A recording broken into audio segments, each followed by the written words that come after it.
ಹಾಸ್ಯದ ಮೂಲಕ ನಗೆ ಚಟಾಕಿ ಮೂಲಕ ನಮ್ಮೆಲ್ಲರಿಗೂ ಚಿರಪರಿಚಿತರು ನೀವು. ಇದೀಗ ಡೆವಿಲ್ನಲ್ಲಿ ನಿಮ್ಗೆ ಎಷ್ಟು ಖುಷಿ ಆಯಿತು ಅಂತ ಡೆವಿಲ್ ಜೊತೆಗೆ ಕೆಲಸ ಮಾಡೋದಕ್ಕೆ? ಎಲ್ರಿಗೂ ನಮಸ್ಕಾರ. ಪ್ರಕಾಶ್ ಸರ್, ನಿಮ್ಗೆ ಸ್ಪೆಷಲ್ ಥ್ಯಾಂಕ್ಸ್. ಮೋಸ್ಟ್ಲಿ ಈ ಬಾಡಿಲಿ ಯಾವುದನ್ನ ತೆಗೆದುಕೊಟ್ರು ನನಗೆ ನಿಮ್ಮ ಋಣ ತೀರ್ಸೋಕ್ಕಾಗಲ್ಲ ಅನಿಸುತ್ತೆ. ಸೊ ಅಷ್ಟು ದೊಡ್ಡ ಅವಕಾಶ ಕೊಟ್ಟಿದ್ದೀರ. ನಾನು ಯಾವಾಗಲೂ ಅನ್ಕೊತಾ ಇರ್ತೀನಿ, ದರ್ಶನ್ ಸರ್ ಸಿನಿಮಾ ನೋಡೋಕ್ಕೆ ಕಷ್ಟಪಡ್ತಾ ಇದ್ದ ನಾನು ಇವತ್ತು ಆ ಸಿನಿಮಾದಲ್ಲಿ ಆ್ಯಕ್ಟ್ ಮಾಡಿ ಇಷ್ಟು ದೊಡ್ಡ ಪ್ರಮೋಷನ್ ನನಗೆ ಅಡುಗೆ ಬರುತ್ತೆ. ಅಂದರೆ ಇಷ್ಟು ದೊಡ್ಡವ್ರ ಮುಂದೆ ನಿಂತ್ಕೊಂಡು ಮಾತಾಡೋಕ್ಕೆ ಅವಕಾಶ ಸಿಕ್ಕಿದೆಯಲ್ಲ, ಮೋಸ್ಟ್ಲಿ ನನ್ನ ಕೆಲಸ ನಾನು ಕರೆಕ್ಟಾಗಿ ಮಾಡ್ಕೊಂಡ್ಬಂದಿದ್ದೀನಿ ಇಲ್ಲಿ ತನಕ ಅನಿಸುತ್ತೆ. ಸಾರಿ, ಥ್ಯಾಂಕ್ ಯು ಸರ್. ಇಷ್ಟು ದೊಡ್ಡ ಅವಕಾಶ ಮತ್ತೆ ನನ್ನ ಲೈಫಲ್ಲಿ ಯಾವಾಗ ಸಿಗುತ್ತಾ ನಂಗೆ ಗೊತ್ತಿಲ್ಲ. ಅಷ್ಟು ದೊಡ್ಡ ಅವಕಾಶ ಸಿಕ್ಕಿದೆ.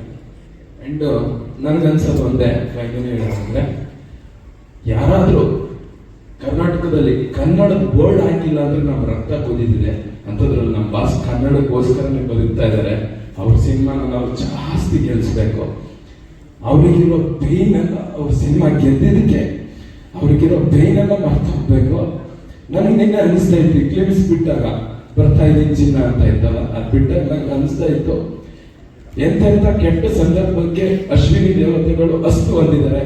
ಯಾಕೆ ಈ ಕ್ಲಿಪ್ಸಿಗೆ ಒಂದ್ಸತಿ ಅಸ್ತು ಅಂದ್ಬಿಡ್ಬಾರ್ದು? ನಾಡು ಸಿನಿಮಾ ನಾವು ಅವ್ರ ಜೊತೆನೂ ನಾವು ಯಾಕೆ ಕುತ್ಕೊಂಡು ಸಿನಿಮಾ ನೋಡ್ಬಾರ್ದು? ಮೋಸ್ಟ್ಲಿ ನಾನು ನತದೃಷ್ಟ ಕಲಾವಿದ ಅನ್ಸುತ್ತೆ. ಇಷ್ಟೋ ತನಕ ಅವ್ರ ಜೊತೆ ಸಿನಿಮಾ ಮಾಡಿದವರೆಲ್ಲ ಅವ್ರ ಜೊತೆ ಥಿಯೇಟರ್ ಕುತ್ಕೊಂಡು ಸಿನಿಮಾ ನೋಡಿದ್ದಾರೆ. ನಮ್ಗೆ ಅದೃಷ್ಟ ಇಲ್ಲ. ಸಿನಿಮಾದಲ್ಲಿ ಅವಕಾಶ ಸಿಕ್ಕಿನೂ ಅವ್ರ ಜೊತೆ ಕುತ್ಕೊಂಡು ಸಿನಿಮಾ ನೋಡೋಷ್ಟು ಅವಕಾಶ ಅದೃಷ್ಟ ಇಲ್ಲ. ನಮ್ಗೆ ಗೊತ್ತಿಲ್ಲ, ಬೇಗ ಬರುತ್ತೆ, ನಾನು ಅವ್ರ ಜೊತೆ ಸಿನಿಮಾ ನೋಡ್ತೀವಿ. Thank you sir, thank you Prakash. And Kantharaj sir ನಾನು ಮರೆಯಂಗೆ ಇಲ್ಲ. ಅವರೇ ಪ್ರಕಾಶ್ ಸರ್ ಪರಿಚಯ ಮಾಡಿಸ್ಕೊಟ್ಟು ಥ್ಯಾಂಕ್ಸ್ ಅಣ್ಣ.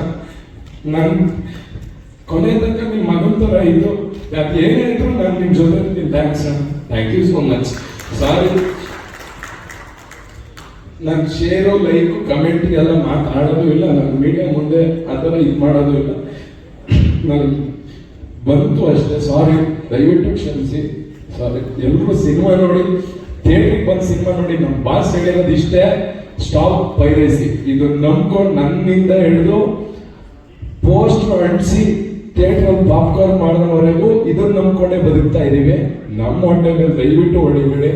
ನಾವು ನಿಮ್ಮನ್ನ ಸಂತೋಷ ಪಡಿಸೋಕೆ ಕೆಲಸ ಮಾಡೋದು, ಅದನ್ನ ಕೊನೆ ತನಕ ಮಾಡ್ತೀವಿ. ಥ್ಯಾಂಕ್ಸ್.